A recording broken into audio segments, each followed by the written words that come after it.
Welcome to Make Visible, the podcast shining a light on complex chronic illness. I am your host, Emily Kate Stevens.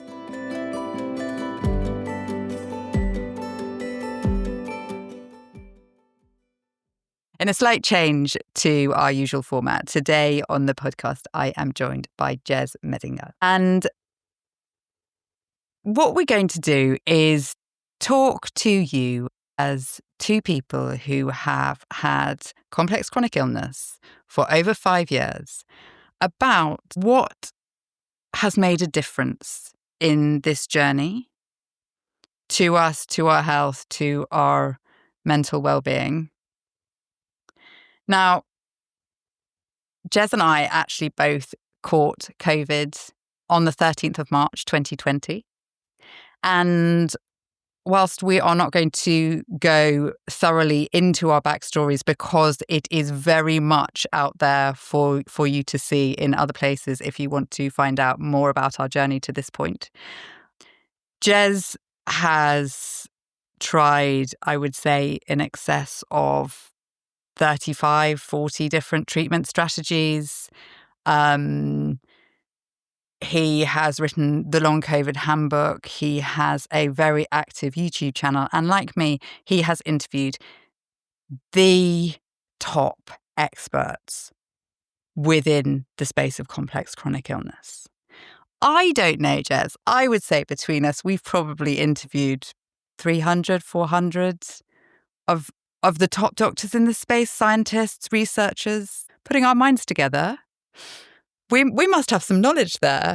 You'd hope so. But the brilliant thing is no one knows anything.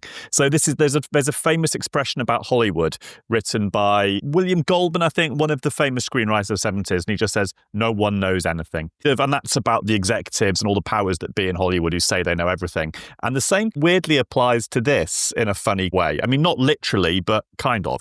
We don't have the answers yet. We've just got lots of pieces of the puzzle still. Do not have the answers, certainly. And there are definitely things along the way that both you and I have latched onto and found some really exciting research out there. But what I'd love to do today is we're not medical doctors, so we can't give advice. But I would like to give people some hope and some ideas of practical things that we have tried to use ourselves to get into the position that we currently are now. So without going the whole way back on your backstory, tell me today, 5.5 years into long COVID, how is your life currently? How do you currently feel day to day? And where would you say you are in this illness? It's such a tough question, that, isn't it? Well, a metaphor I've been using recently is like, how high is the sea at some random point in the channel right now? And you'd go, well, there's a tide that's pulling it left and right. You've got waves that are coming in from different directions. And how do you measure it exactly? Do you know what I mean? Because it is even just minute to minute, hour to hour, day to day, it's variable. And there are still times when I feel bloody horrible. And there are times when I feel okay. And there are days when I'm able to do gratuitously wanton, long COVID-like things. I will then suffer for it the next day or two. But I am able to do some of those things sometimes. And that is still something that I treasure. At the same time, in all of that, and whilst I have got to a place of being better than I was, there is still a little bit of a feeling of being in limbo in life generally, and sort of trying to get the wheels turning on a direction and a purpose for the future, but feeling like the condition itself just sort of suspends you in this place where you can't quite get the wheels on that train turning. You're trying to throw coal in the engine, but it's just spluttering, and, we're not getting to the choo-choo part quite yet. Very much still in it. Very much so, yeah. Still living it day to day. Yeah. I can't go back to my old job yet. So I could perhaps do a gentle day's desk work, but that would probably punish me still a bit. And certainly when it comes to client freelance work, that's hard because you're on it all day, every minute, all day. And that's not a sensible thing for me to be trying to do still. So yes, by that measure, I'm still very much in it. Yeah.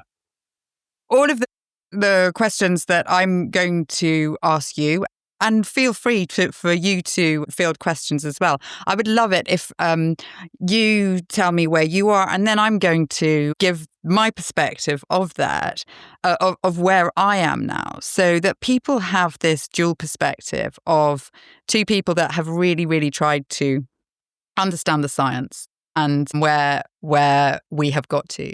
So I, in terms of my everyday, am so much more functional than I was. But it took me until 4.75 years to even feel vaguely normal. And I, at the beginning of this year, got my brain back. And I think for people who don't have that complex chronic illness, you have no understanding. I did not really understand how much I was not myself until this switch when it came back.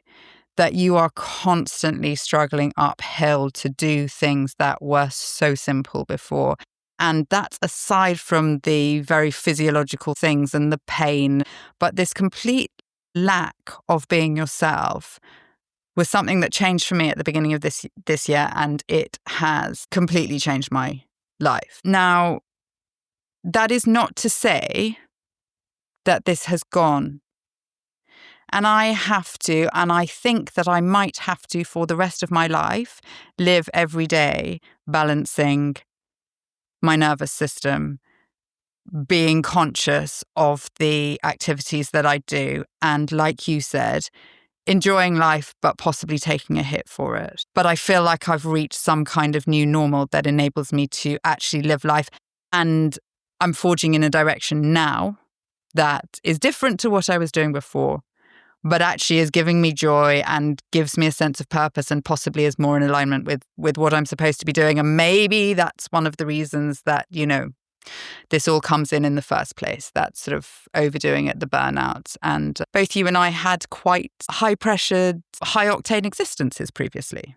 I just want to refer to what you were saying about where you're at right now. And I just wanted to make an observation there is that long COVID, and you said like how much of a struggle it is to do just the normal stuff. And when that struggle goes away, you're like, oh God, this is how it is. It's almost like what used to be walking from A to B is now like the gladiator's travelator at the end of the eliminator course, right? That's the long COVID experience. You're desperately trying to run up this travelator and you're falling flat on your face to do things that other people can just do walking from A to B. And you've got off the travelator, it feels like. You've got to be careful it doesn't switch on again, but fundamentally you're off it. Now I've got better at doing the travelator, but I think I'm still on it.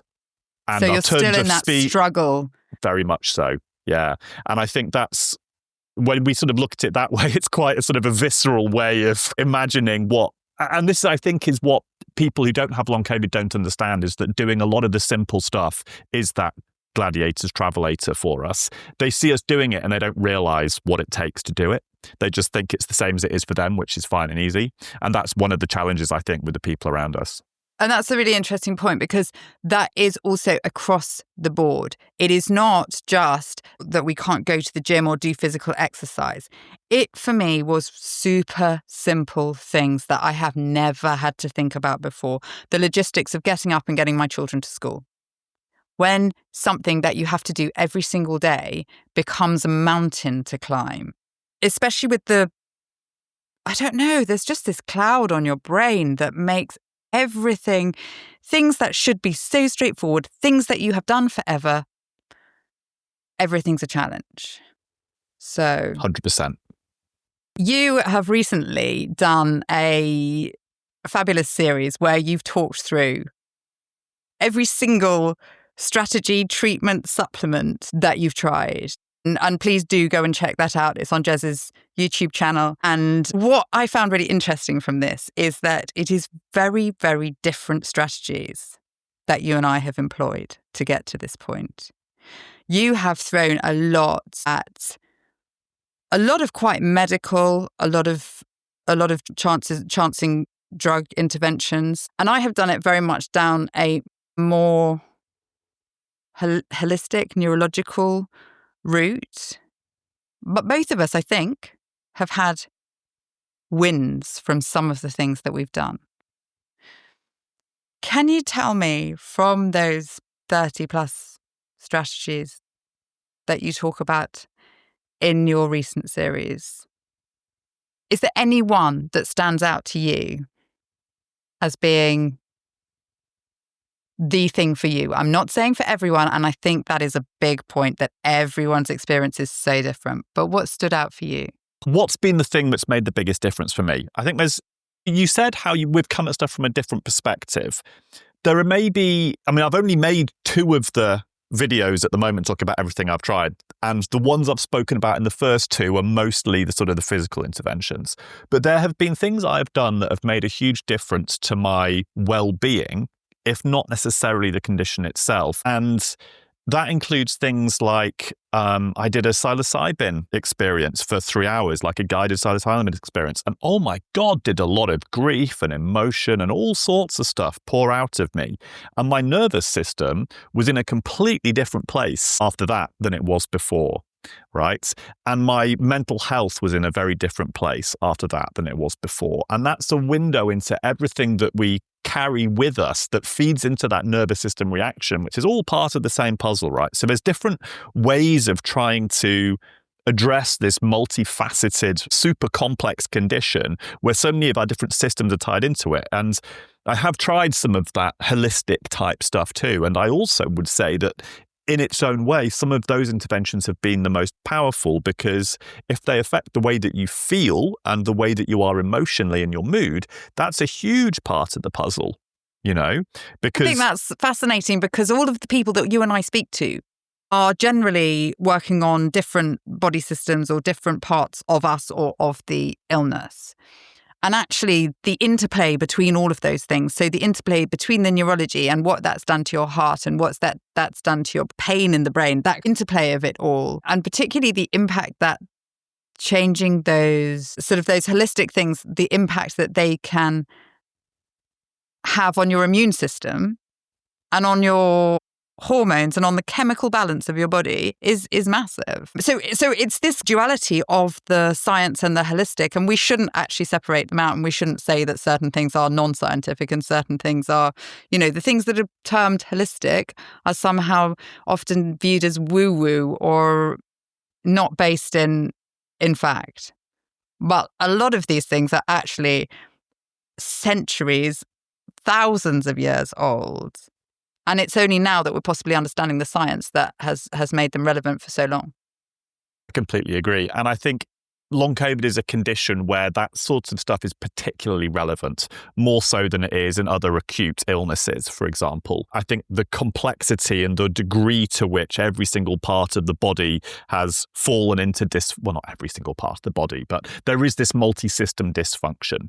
And fundamentally, everybody might find there is a different key to unlocking the body's response to that dysfunction and trying to get it back to homeostasis. And this is why when I tried to do my long COVID at 2.5 years video, I sort of tried to do a survey of the people who have recovered. What did they feel was the specific thing that was the key for them? And the responses were hugely different, and it will be different for everybody. And that's the difficult thing, is trying to find that key for us personally, whatever it is. Yeah. So my recent exploration, one of the big things I've tried recently is extended fasting. And that was cued by somebody who had recovered completely from a similar level of illness that I've had through doing extended fast. And he's now off surfing for 3 hours in, Portugal, and, he's 100% better. And that was the cue for me to go, well, that was his key. Maybe it could be the key for me too. And it hasn't so far been the key to prompt complete recovery for me, but it has led to a significant improvement in a number of my symptoms, and it has helped me understand what probably is driving a bunch of my symptoms too. Certainly a lot of my dysautonomic responses are now better as a result of having done those fasts. I'm still struggling with energy limits, and I'm still struggling with PEM. I probably have a couple more spoons than I used to, but the problem is that if I've gone from 10 spoons to 12 spoons, the natural inclination, when you've been used to living your whole life with 150 spoons, those 2 spoons, you'd spend them quick. You know what I mean, right? They just get spent really quickly and easily. So you end up feeling the same, even if you're managing to do more. So that's one of the challenges, again, is measuring progress. How do you quantify? And this is what I said about the height of the sea. How do you quantify where you're at? So people say to me, how are you now? Maybe 60%, 70%? Are you up from the 50% you were before? And I'm like, well, you can't put a number on it because what's my ability to go out and go for a run? 0%. What's my ability to play football? 2%. I could do 90 seconds in goal.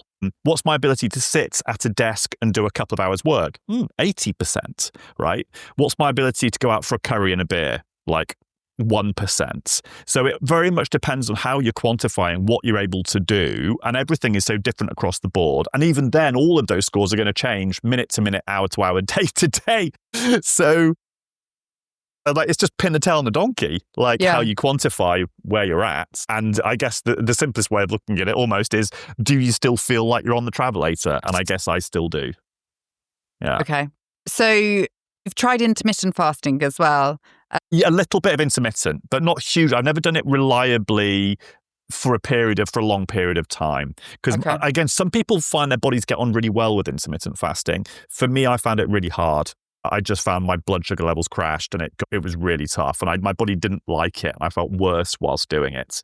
Weirdly, when you do the extended fast, your body gets into a fasting state and then you don't have that same cortisol reaction and blood sugar conundrum. Because that's the thing, isn't it? I think there's so much information out there on social media, in the press, about various things that we should do at whatever stage of your life that you are. There are things, the way that you should eat, the way that you should fast, the way that you should exercise. And some of the theories behind these things, I think, are a little bit spun on their heads when you're suffering from one of these complex chronic illnesses. Because one of the things that a lot of any kind of diet does is it can spike your cortisol. And if you're already in an adrenalized high cortisol state, that's the last thing that you need. So it's really also working out how those rhythms of your body.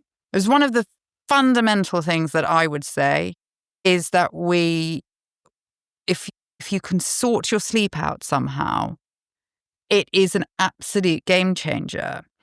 But that all plays into that cortisol spiking, that plays into so much of the nervous system dysregulation, which again, I guess shows the way that you can't take one part of this and remove it from the rest. But I have been worried about some of the more stringent fasts, and this is something that I'd like to talk about. One of the things that made a huge difference for me is breathwork. But again, there are some breathwork techniques which I actually think are detrimental. Wim Hof? Is that where you're going? I'm not going to point Wim fingers, Hof? but Is that where you're I going? did try that style of breathwork about 2 years in, and I was religious about it. And because of the hyperventilation and extreme breath holds, I think it's actually really, really not helpful. I wouldn't recommend it for long COVID. No. So taking things to extremes, I think with a lot of this is a problem, is too much stress on a body that is already overloaded. And so I think one of the keys would be gentleness in anything that I've tried to do. And that's not necessarily natural for me when I'm a real force in terms of the way I operate my life. Just finding that gentleness. Gentleness with yourself as well. And with regards to your feelings to yourself.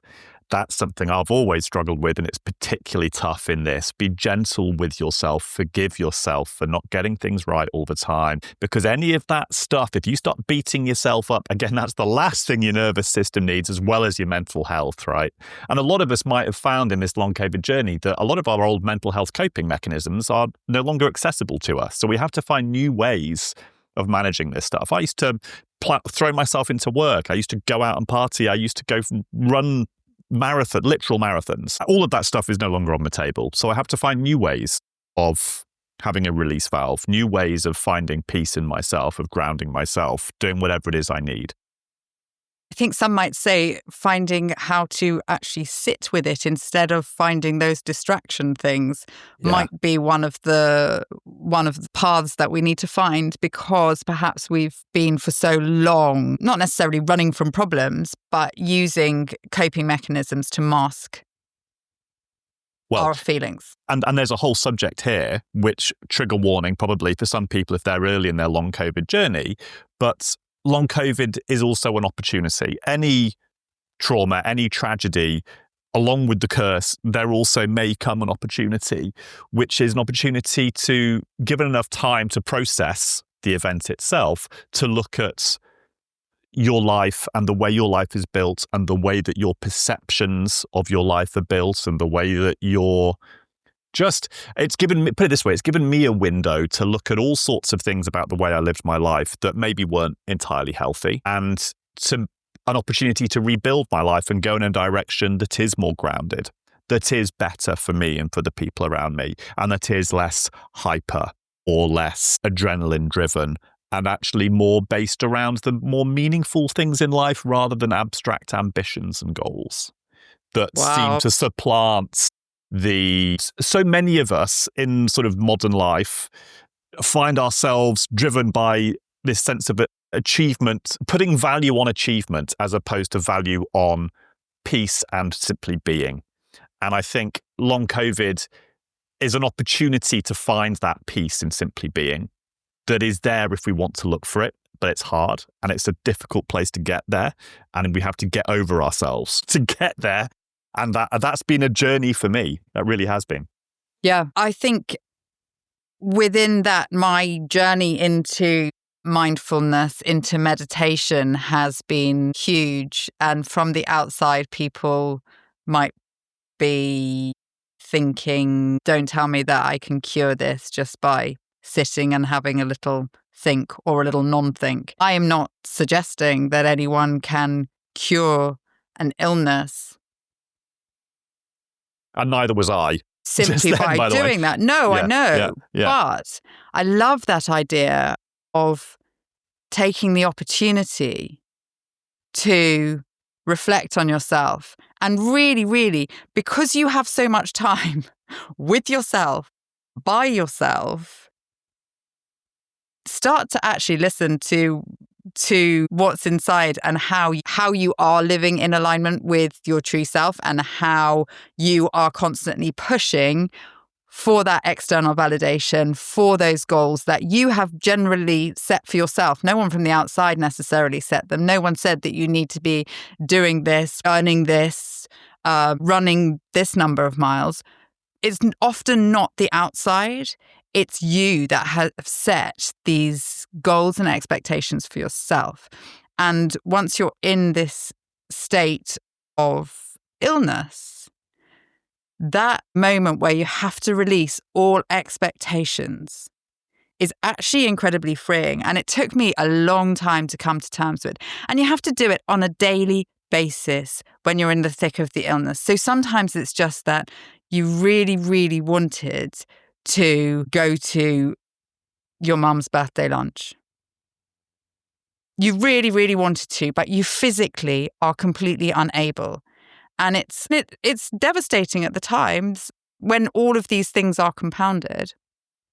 But at the same time, once you reach a point where you get into the mindset that, oh my goodness, today I've managed to go for a walk on the river.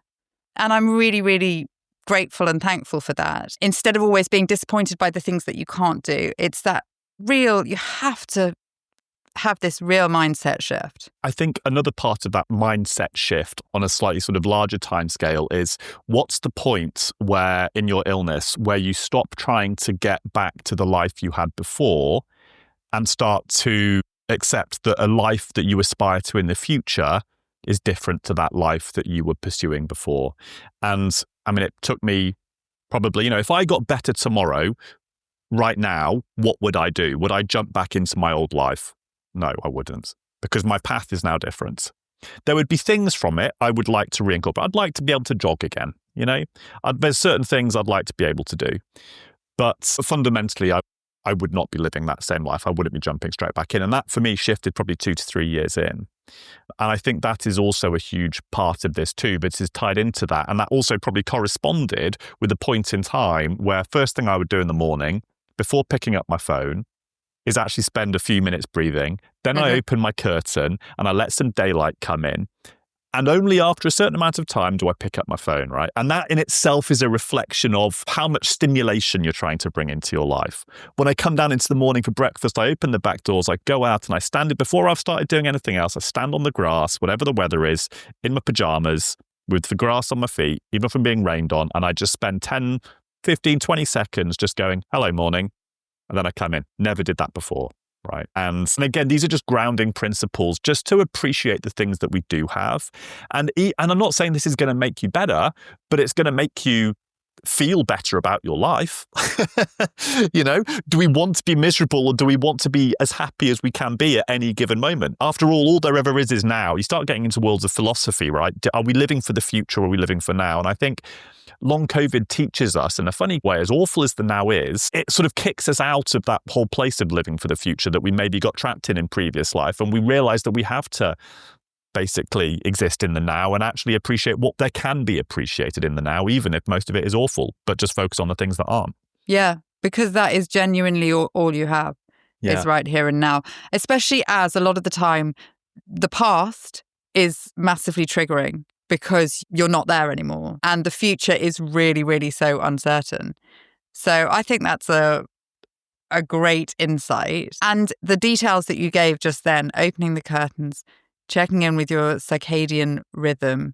I do breath work every morning before I get out of bed and generally throughout the day and before I go to bed as well. But it's small things. It's the focus on the small things. And it's, if all you can do that morning is have a cup of tea, just enjoy that cup of tea. Sorry if people can't drink tea. I will tell you that I have lived with, I think, mast cell activation since maybe my whole life, but certainly since I was 18, since I got malaria when I was 18. And I wonder if that depletion of the liver caused by malaria is what really, really drove a mast cell activation. I've been living with mast cell activation since I was 18.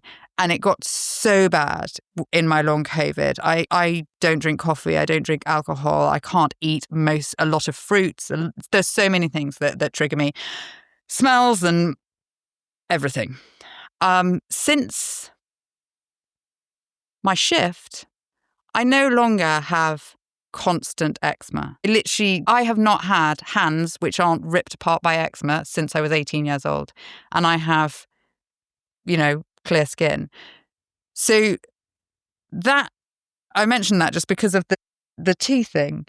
There are things that come back after you start getting better. And that's actually a point I want to touch on. After you start getting better, there are things actually that fundamentally change about how you were before as well, that make you consider, what was going on in my body all those years that this has now reset. When you just said previously, talking about acceptance and not going back to that life, I do know some people, and I'm interested in your take on this. I know some people who say that they will not consider themselves recovered unless they are back to their old life. What do you think of that as a mindset? I mean, look, I don't think it's helpful. I think people are recovering and going back to old lives. And I guess it depends on what you call an old life, right?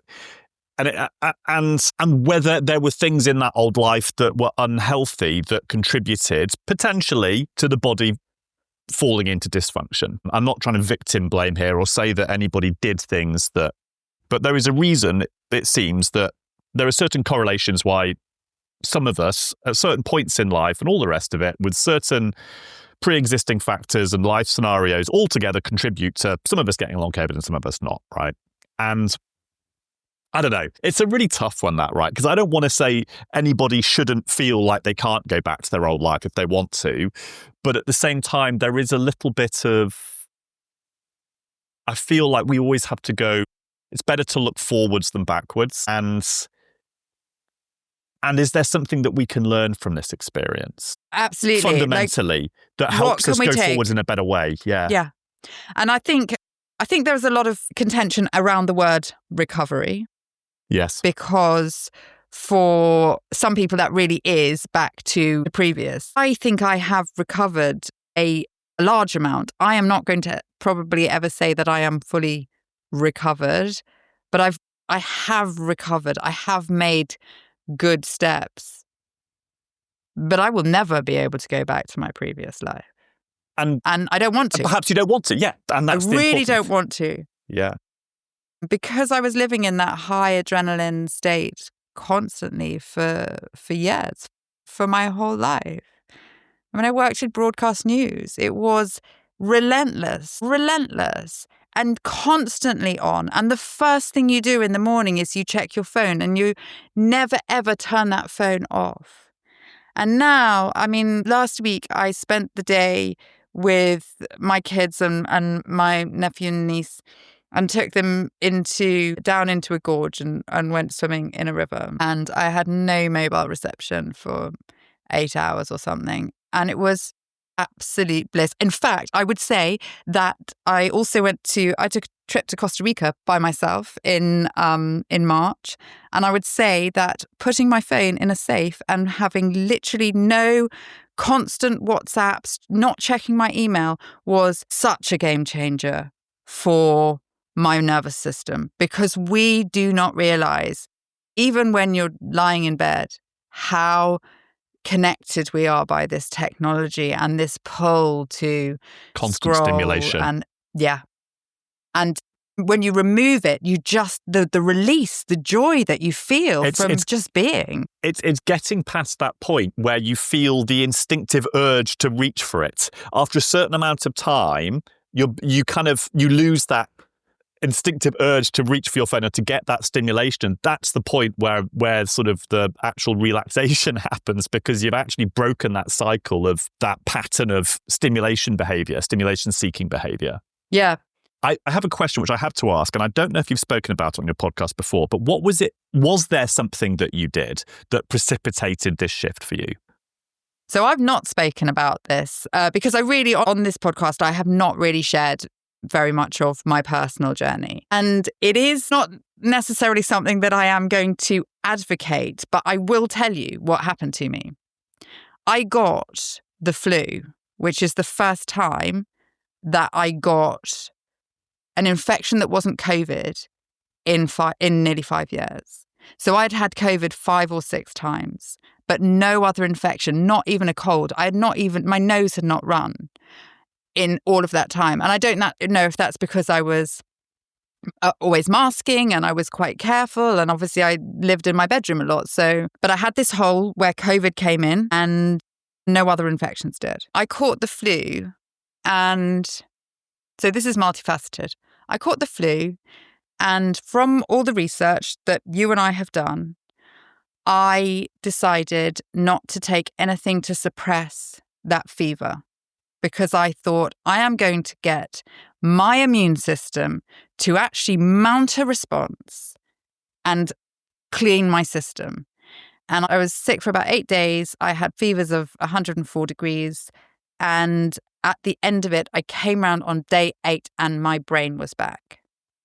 Now, after that, I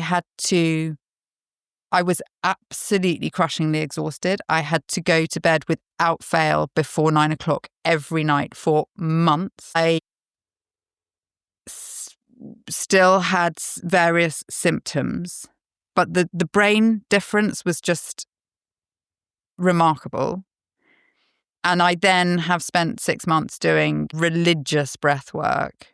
I've actually trained in 2 different types of breath work now, because I believe wholeheartedly in this idea of, and you've interviewed people about the acid-base dysregulation as well. Yeah.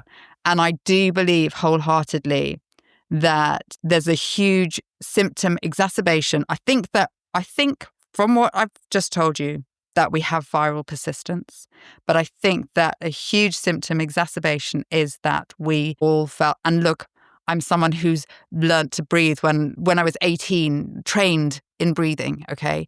But I think that we might all have breathing patterns that do not serve us. And whether that's triggered by the actual COVID itself, I didn't really have a cough or anything anytime.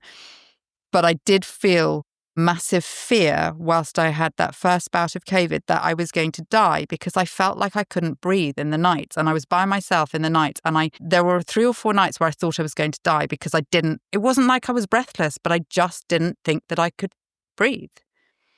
I wonder if that's some kind of trauma reaction, psychological reaction. I've got really good lung capacity, so no one had ever commented that I possibly have a breathing pattern disorder. But teaching myself to breathe has been huge. So my observation on your story is that A, it doesn't surprise me, and B, it suggests one of 2 things. Either the immune response that was kicked into action by the flu also, for whatever reason, managed to clear out any persistent virus you had, or it was such a shock to the immune system that it recalibrated the dysfunction that it had got stuck in previously. So one of those 2 scenarios, and fatigue post-flu is really, really common. So even if you're healthy and you get the flu, you're knocked out for weeks afterwards. So that's normal. But I listened to my body, and Yes. And an old me would not have done it. I would have just carried gone on. Straight back to work. Yeah. So that's huge. I'm running out of juice a little bit, but we've got loads more to talk about, haven't we? I feel like I've got lots to talk about that I'd like to talk about. So one of the things I'd like to talk about is I'm just about to start doing some EMDR therapy.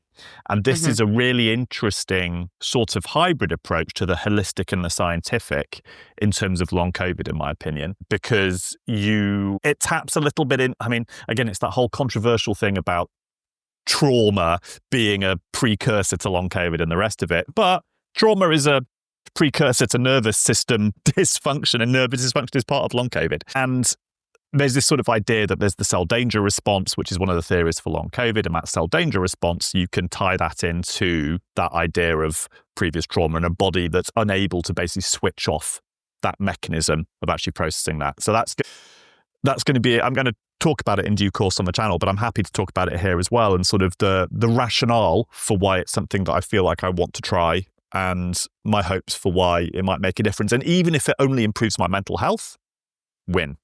Yeah, anything else is a bonus.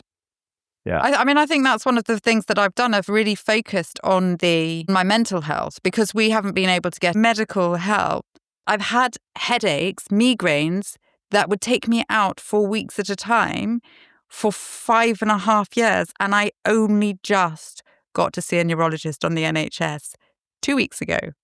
So in terms of the medical help, I felt like there wasn't a huge amount coming to me. So I really have focused on that mental health thing. And I think by doing that, it's obviously had a huge impact on my physical health. So I think that we have huge amounts still to talk about. Do you think that we should come back to continue this conversation? Yeah. Explain what EMDR is and dive into the experience that you have of it, and continue to explore the large shifts and the small tweaks that have made a difference to us. Yeah. Maybe we could go more in depth into the science behind the breath work and talk about some of the things that we have done that have really helped with our nervous system regulation. Is that something that you'd be keen to do? Yeah. Yeah. That's great. We would be really interested to hear what you as our audience have thought of this conversation, whether you have enjoyed hearing some of the more personal side of things, and feed back into us and tell us what is useful to you if we continue to have episodes like this, interspersing we'll still do the science, we'll still do those interviews. But if you like what we've done here today, we would love to hear from you and hear what you would like to know. Thank you so much for joining me today, Gez. It's been such a pleasure. Yeah, absolute pleasure. Thank you. I'm straight off to catch the flu.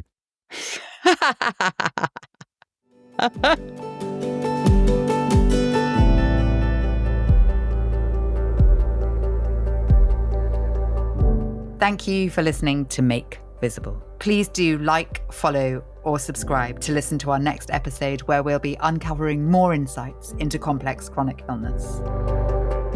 This was brought to you by the team at Visible, a group of scientists and engineers whose lives have been affected by energy-limiting health conditions. We're building wearable technology that's helping 100,000 people measure and manage their complex chronic illness. To find out more about what we're working on and how Visible could help you, visit our website at makevisible.com.